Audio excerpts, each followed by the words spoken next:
하나님의 말씀 누가복음 12장 4절부터 9절까지 말씀 함께 보시겠습니다. 누가복음 12장 4절부터 9절까지 말씀 우리 한 목소리로 봉독하시겠습니다. 내가 내 친구 너희에게 말하노니 몸을 죽이고 그 후에는 능히 더 못하는 자들을 두려워하지 말라. 마땅히 두려워할 자를 내가 너희에게 보이리니 곧 죽인 후에 또한 지옥에 던져넣는 권세 있는 그를 두려워하라.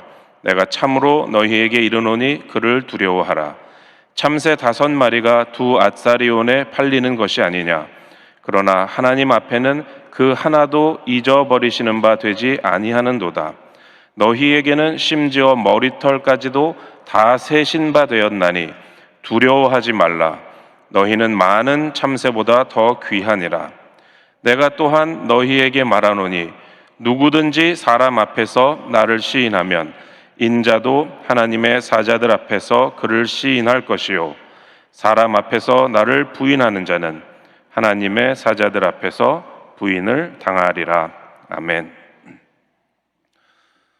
악명 높았던 소련의 스탈린은 자기 권력을 위해서 수천만에 달하는 사람들을 강제 수용소로 보내고 또 고문하고 죽이고 그렇게 박해를 했습니다. 다 아는 이야기죠. 그런데 이 스탈린이 죽고 그 후임으로 소련의 공산당 서기장이 된 사람이 니키타 후르시초프라는 사람인데요.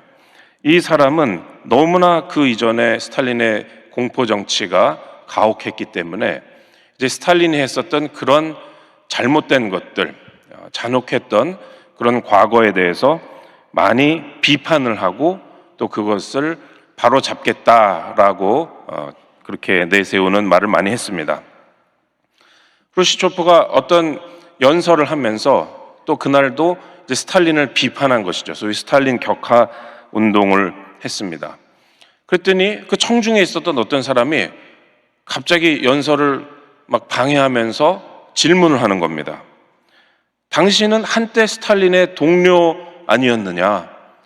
그럼 그렇게 스탈린이 잘못됐으면은 그때 그 사람을 말리고 그거를 왜 안 막았느냐? 이렇게 물어보는 거예요. 근데 후르시초프는 성격이 굉장히 급하고 좀 과격한 사람이었습니다. 그래서 지금도 유명한 일화가 유엔에서 회의를 하면서 뭐 때문에 흥분을 해가지고 자기 신고 있던 구두를 벗어서 그걸 손에 들고 자기 책상을 막 내리치면서 막 강하게 주장하는 그런 장면이 지금도 유명한데요. 이런 과격한 후르시초프가 그런 질문을 자기가 스탈린의 잘못된 걸 극복하겠다 그랬는데 왜 그때 안 말렸냐는 질문을 들으니까 이렇게 반응을 했습니다. 분노한 거죠. 지금 그 말 누가 했어요? 지금 누가 그 얘기했어요? 그러는 거예요. 청중이 많은데. 그러니까 그 질문을 했었던 사람이 자기가 했다고 나서지를 못하고 아무도 말을 못하고 고개를 들지 못하고 갑자기 장내가 조용해진 겁니다. 감히 누구도 못 나선 거죠. 그랬더니 후르시초프가 이제 내가 왜 그때 못 나섰는지 알겠죠? 왜 못 나섰습니까? 반대하는 얘기했다가 자기도 숙청될까 봐 두려워가지고 이 독재자가 잔혹한 사람이 그렇게 반대파를 숙청하는데 거기서 입 바른 소리 했다가 분노를 사가지고 자기가 잘못될까 봐 끌려가서 죽을까 봐 두려움 때문에 말 못했다는 그런 일화가 있습니다. 세상에 인생에 두려운 것이 있습니다. 그리고 온갖 종류의 두려운 것이 있습니다. 이렇게 강제 수용소에 끌려가고 또 처형당하는 것도 두렵고 재산을 잃을까 봐 두려워하기도 하고 또 건강을 잃을까, 인간관계를 잃을까 여러 가지 두려워합니다. 오늘 말씀의 제목을 아까 말씀을 못 드렸는데 말씀의 제목은 잘못된 두려움을 버리고 올바른 두려움을 가지라 하는 것입니다. 잘못된 두려움을 버리고 세상에 두려움이 많은데 잘못된 게 있다는 거죠. 가지지 말아야 될 두려움이 있다는 것이죠. 그런 것은 버리고 그런데 올바른 두려움, 마땅히 가져야 될 두려움이 있다라는 것입니다. 그것을 가지라라는 것이 예수님의 말씀입니다. 온갖 두려움이 많아요. 이렇게 우리 살면서 우리에게 소중한 것을 잃을까 하는 두려움도 있고 어떤 사람은 높은 곳에 올라가면은 비정상적으로 두려워하는 고소공포증 또 좁은 곳에 갇히는 걸 두려워하는 폐소공포증, 어떤 사람은 넓은 데 나가는 게 두려운 광장공포증, 또 낯선 사람을 두려워하는 공포증도 있고요. 심지어는 숫자 13을 두려워하는 공포증도 있다고 합니다. 아마 서양 사람들이겠죠. 온갖 두려움이 있고, 오늘 이 두려움이라는 것이 오늘 우리 함께 읽으신 예수님의 말씀의 주제입니다. 복음서에 보면 예수님께서 명령을 하신 것이 125번이 나온다고 합니다. 그런데 그 중에서 가장 많은 내용이 두려워하지 말라라는 내용이라는 것이죠. 하나님을 사랑하고 이웃을 사랑하라라는 예수님의 명령보다 두려워하지 말라, 또 용기를 가지라, 마음을 강하게 하라는 명령이 그 빈도수에 있어서 더 많다는 것입니다. 그런데 문제는 무엇입니까? 우리가 살면서 두려움을 느낄 때는 어쩔 수 없이 두렵다는 것이죠. 무서운 건 무서운 것이고 안 무서운 건 안 무서운 것입니다. 옛날에는, 옛날 얘기죠, 엄부자친해서 아버지는 엄하시고 어머니는 자애롭고, 이런 게 옛날식 가정 분위기였죠. 아버지는 엄하셔가지고 뭐라고 탁 한마디 하시면은 자녀들이 두려워서 떨고, 엄마는 자애로워서 엄마가 뭐라고 말해도 아이들이 두려워하지 않고 조금 만만하게 생각하고, 옛날식 가정 분위기죠. 근데 이런 것은 다 즉각적인 반응입니다. 내 마음에 안 무서우면 안 무서운 거예요. 억지로 무서워하기가 어렵습니다. 또 내 마음에 두려운 거는 두려운 것입니다. 안 두렵게 내 마음을 바꾼다는 게 쉬운 것이 아닙니다. 만약에 그러한 마음을 바꾸라고 누가 얘기한다면 그렇게 즉각적으로 바꾸기 쉽지 않을 것입니다. 그런데 이 두 가지를 바꾸라는 것이 오늘 주님의 말씀입니다.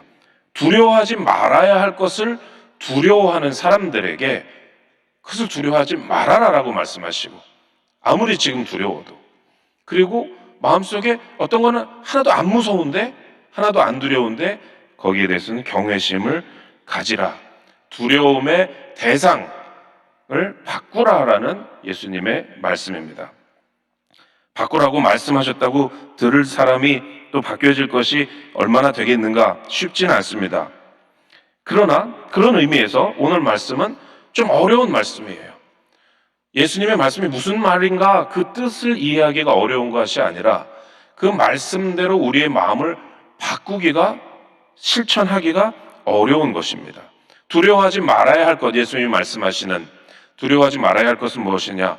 바로 이 세상이고, 이 세상에서 우리를 괴롭히고 박해하고 복음을 억누르는 그런 세상 권세, 세상 사람들입니다. 그것들을 두려워하지 말라는 것입니다. 박해받고 끌려가고 믿음 때문에 세상에서 손가락질 당하고 그런 사람들, 그런 것을 두려워하지 말라는 것입니다. 자기를 죽이려고 자기를 탄압하는 사람을 두려워하는 것이 보통인데 그렇게 두려워하지 말라는 것입니다. 반대로 두려워해야 될 분은 누굽니까? 바로 하나님이시죠. 하나님을 두려워해라. 잘못된 두려움을 버리고 올바른 두려움을 가지라는 말씀입니다. 왜 그렇습니까? 잘못된 두려움을 가질 때 그 결과는 굉장히 안 좋고 치명적이다라는 것입니다. 그것을 오늘 주님이 가르쳐주고 계십니다. 그리고 반대로 두려워해야 할 분을, 하나님을 두려워하면 그 결과는 굉장히 좋은 것입니다. 아주 좋은 결과가 있습니다. 더 정확히 말하면 우리가 하나님을 믿으면서 기대하는 많은 좋은 것들 있잖아요. 하나님의 약속의 말씀들, 좋은 말씀들, 그것은 세상과 사람들을 두려워하지 않고 하나님을 두려워하는 사람들을 위해서 약속해 주신 그 사람들에게만 해당되는 말씀이라는 것입니다. 첫 번째로 우리가 버려야 할 잘못된 두려움이 무엇인가, 우리 한번 말씀을 통해서 살펴보기를 원합니다. 이 세상에는 어떤 거센 기운이 있습니다. 또 거세고 거친 사람들이 있습니다.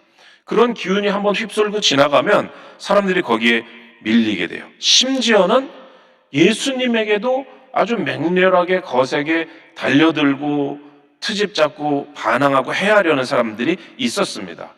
예수님께서 어느 날 바리새인의 집에 들어가셨다가 바리새인들의 그런 신앙적인 위선을 책망하시고 나오시니까 그들이 거칠게 달려드는 장면이 누가복음 11장 53절을 보면 나옵니다.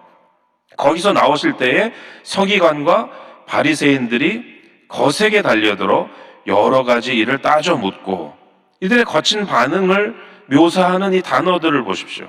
예수님이 나오시는데 이 서기관과 바리새인들이 거세게, 어찌 감히 예수님께, 이 사람들은 두려운 것이 없는 거죠. 거세게 달려들고 여러 가지를 따져 물어요. 예수님께 감히 따져 묻습니다. 그게 세상의 모습이라는 것입니다.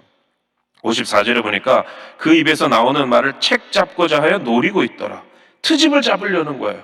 예수님께서 혹시라도 말실수를 하시면 그것을 트집 잡아서 단순히 비난하는 것이 아니라 이제 당국에 신고해서 어떤 조치를 취하겠다, 예수님을 체포하고 죽이겠다라는 생각이 있었던 것이죠. 예수님께도 이랬는데 예수 믿는 제자들, 예수님의 복음을 전하는 제자들에게는 이들이 어떻게 했겠습니까? 그러니까 예수님께서 앞으로 제자들이 어떤 박해를 받을 줄을 다 알고 계셨던 것이죠. 그래서 그 다음 장인 12장, 오늘 우리가 함께 읽은 본문에 보면은 12장 4절에 예수님께서 앞으로 제자들에게, 예수 믿는 사람들에게, 우리 같은 사람들이죠, 우리에게 닥칠 박해에 대해서 이렇게 말씀하십니다. 내가 내 친구 너희에게 말하노니 몸을 죽이고 그 후에는 능히 더 못하는 자들을 두려워하지 말라. 중요한 것은 내가 내 친구, 여기서 예수님은 제자들을 내 친구라고 부르셨습니다. 예수님의 복음을 믿고 그 믿음으로 사는 사람들은 예수님께서 내 친구라고 부르신 거예요.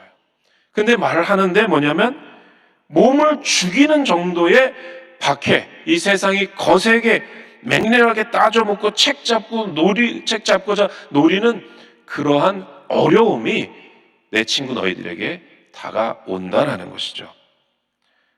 그런데 그게 다이니까, 몸을 죽이는 것, 그것만이 다이니까 그 사람들을 두려워하지는 말아라. 자, 우리는 예수님의 친구라고 주님께서 불러주신 그러한 존재들입니다. 그런데 우리처럼 예수님의 친구라고 부르심을 받은 사람들은 어려움을 겪게 됩니다, 이 세상에서. 그런데 예수님은 그 사람들을 두려워하지 말라라는 것입니다. 우리가 버려야 될 잘못된 두려움은 이 세상에 대한 두려움입니다. 그러면은 누구를 두려워해야 되느냐? 이렇게 자기를 박해하는 사람들을 두려워하지 말고, 자기를 반대하는 세상을 두려워하지 말고 누구를 두려워해야 되느냐?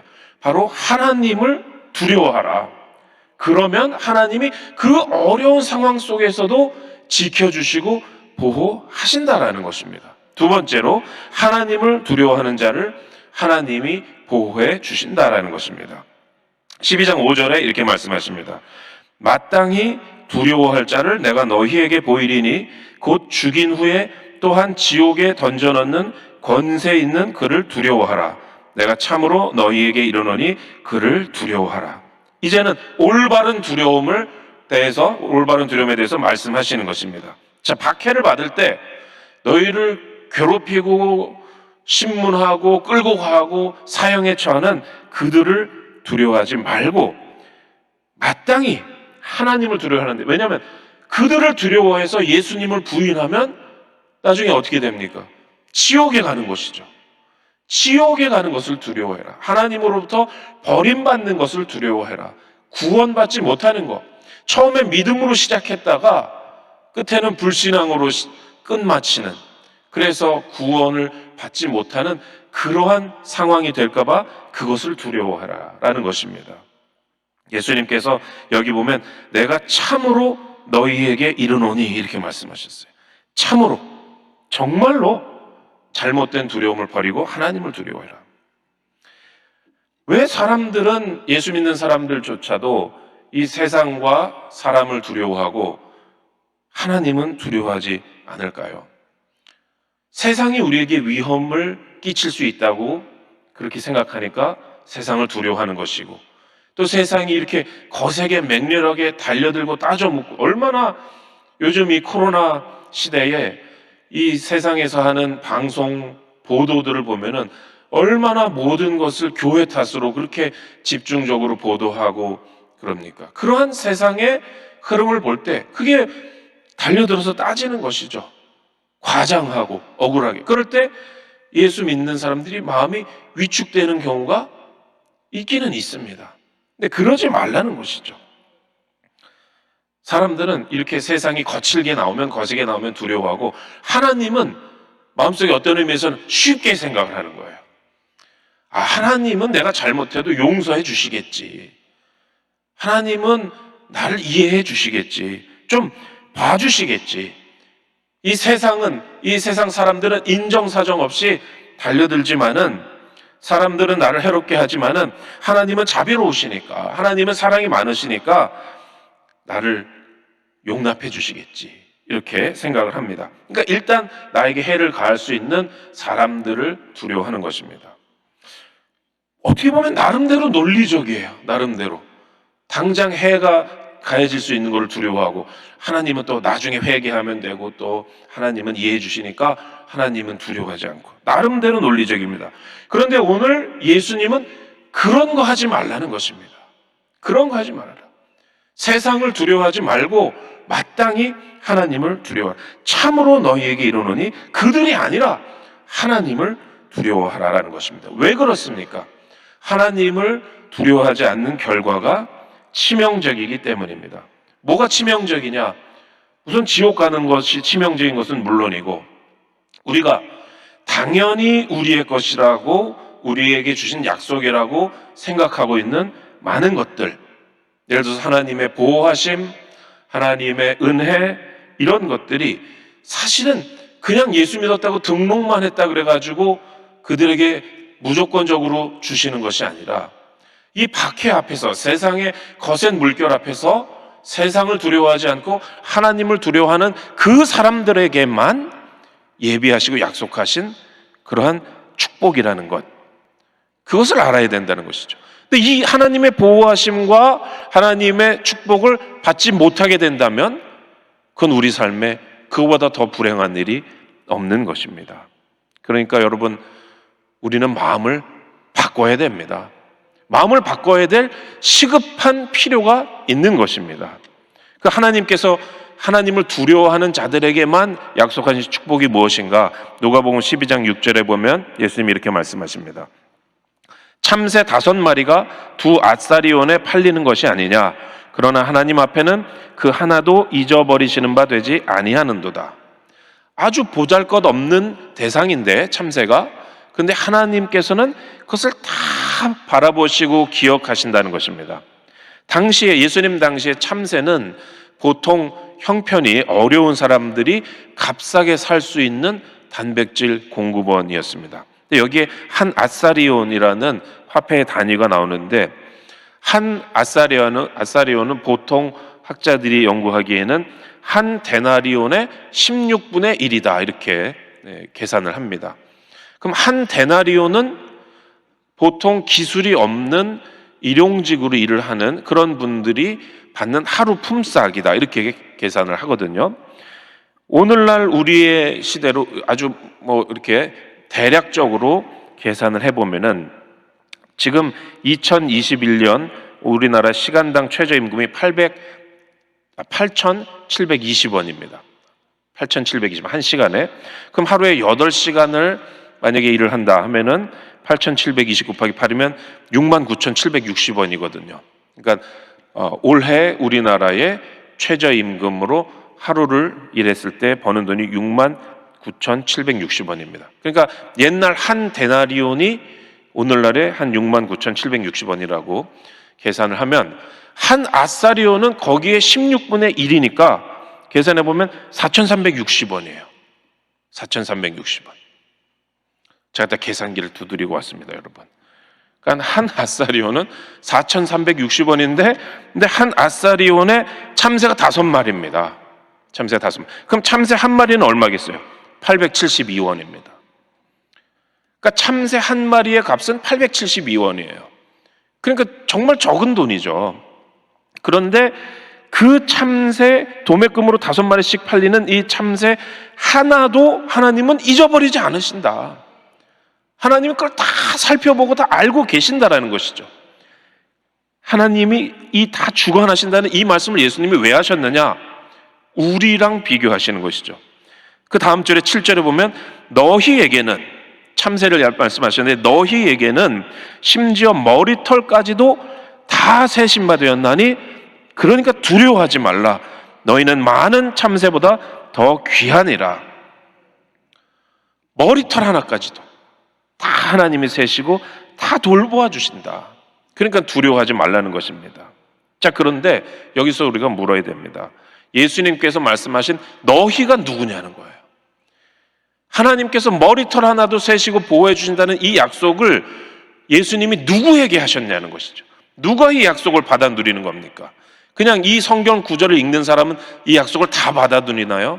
그렇지 않습니다. 지금 말씀드린 대로 이 맥락은 예수님께서 서기관들과 바리새인들에게 공격받으시고 거세게 비난받으시고 앞으로 예수님을 따르는 사람들이 세상에서 겪을 어려움을 말씀하시면서 그들을 두려워하지 말고 하나님을 두려워하라. 내 친구 너희에게 말한다 하면서 그 너희에게, 그 사람들에게 주신 약속의 말씀이 바로 이 말씀인 것입니다.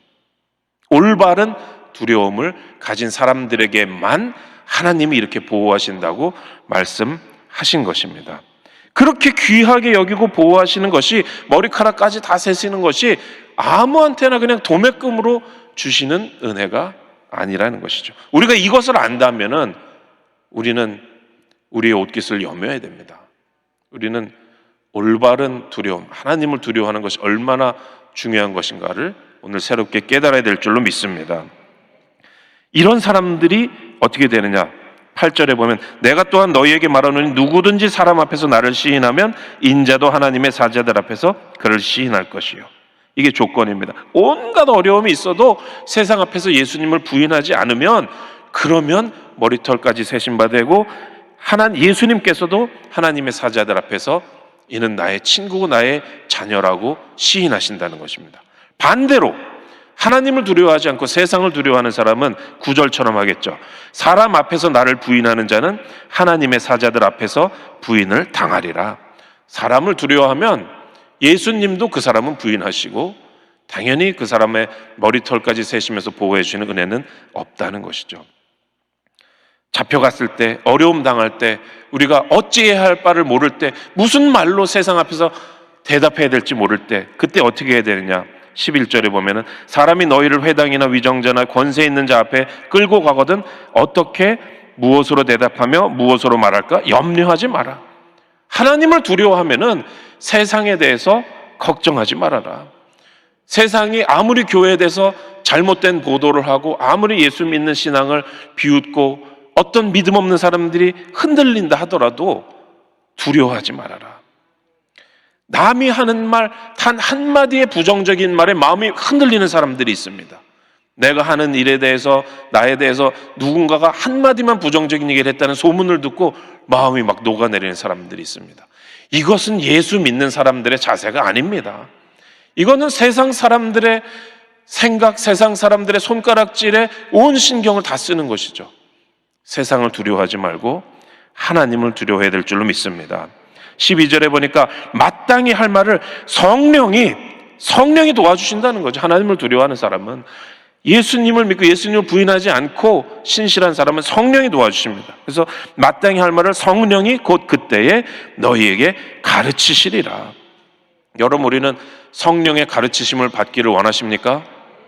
그러려면은 두려움의 방향을 올바로 가져야 된다는 것입니다.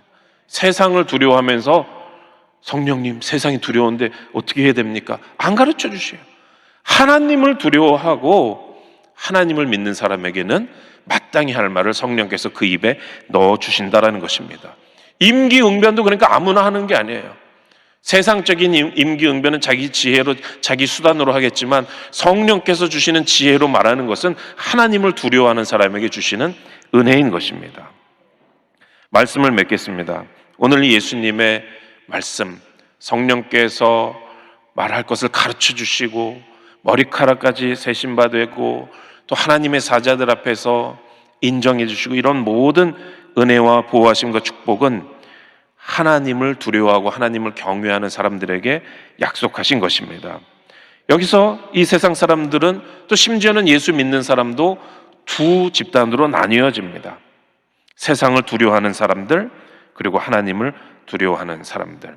어떤 유명한 청교도가 이제 죽게 되었는데 그 죽기 얼마 전에 친구들이 방문을 했을 때 이렇게 물어봤다고 합니다. 이제 죽게 됐으니까 형제님 죽음이 두려우십니까? 이렇게 물어본 거예요. 그랬더니 청교도가 두렵지 않습니다. 왜냐하면 나는 이제 내가 사는 곳은 바뀌겠지만 내가 어떤 분과 누구랑 사는지는 안 바뀔 것이기 때문에 나는 죽음이 두렵지 않습니다. 사는 곳은 이 세상에 살다가 천국으로 가니까 바뀌는 것이죠. 그러나 내가 누구랑 사느냐? 나는 하나님을 경외하고 하나님과 이 땅에서도 살았고 천국에서도 마찬가지로 하나님과 사는 거니까 나는 죽음도 두렵지 않다라는 그러한 은혜로운 믿음의 고백을 했습니다. 두려움에는 치명적인 결과가 따릅니다. 그러나 하나님을 두려워하고 사람을 두려워하지 않는 사람에게는 놀라운 은혜와 축복이 주어지는 것을 믿으시기를 주님의 이름으로 축원합니다. 이제 우리가 해야 될 일은 이 두려움의 대상을 올바로 하는 연습을 하는 것입니다. 여러분, 우리가 천국 갈 때까지 세상에서 살면서 세상을 두려워하지 않는 연습, 믿음의 연습입니다. 또 하나님께 대한 온전한 경외심을 갖는 믿음의 연습을 모두 다 성공적으로 성령님의 도우심으로 다 하게 되시기를 주님의 이름으로 축원합니다. 기도하겠습니다. 하나님 아버지 감사합니다. 오늘 예수님께서는 아무리 어렵고 위험하고 힘들어도 세상과 사람들을 두려워하지 말고 우리의 머리털까지 세고 보호해 주시겠다고 약속하신 하나님을 경외하고 두려워하라고 말씀하셨습니다. 하나님, 우리가 세상에 살면서 잘못된 두려움을 가질 때들이 있음을 고백합니다. 그러나 이제부터 성령의 도우심을 받아서 진정으로 두려워해야 될, 경외해야 될 우리 하나님만을 경외하는 그러한 믿음의 연습과 훈련을 쌓아 나갈 때에 성령께서 도우시고 우리 마음에 큰 감동을 허락하여 주시옵소서. 하나님의 전에 나올 때에 경외하는 마음으로 예문을 가지고 나온 손길들 주님께서 은혜 주시고 축복하여 주시옵소서. 감사하며 예수님의 이름으로 기도 올립니다. 아멘. 하늘에 계신 우리 아버지여, 이름이 거룩히 여김을 받으시오며 나라가 임하시오며 뜻이 하늘에서 이루어진 것 같이 땅에서도 이루어지이다. 오늘 우리에게 일용할 양식을 주시옵고 우리가 우리에게 죄 지은 자를 사하여 준 것 같이 우리 죄를 사하여 주시옵고 우리를 시험에 들게 하지 마시옵고 다만 악에서 구하시옵소서. 나라와 권세와 영광이 아버지께 영원히 있사옵나이다. 아멘.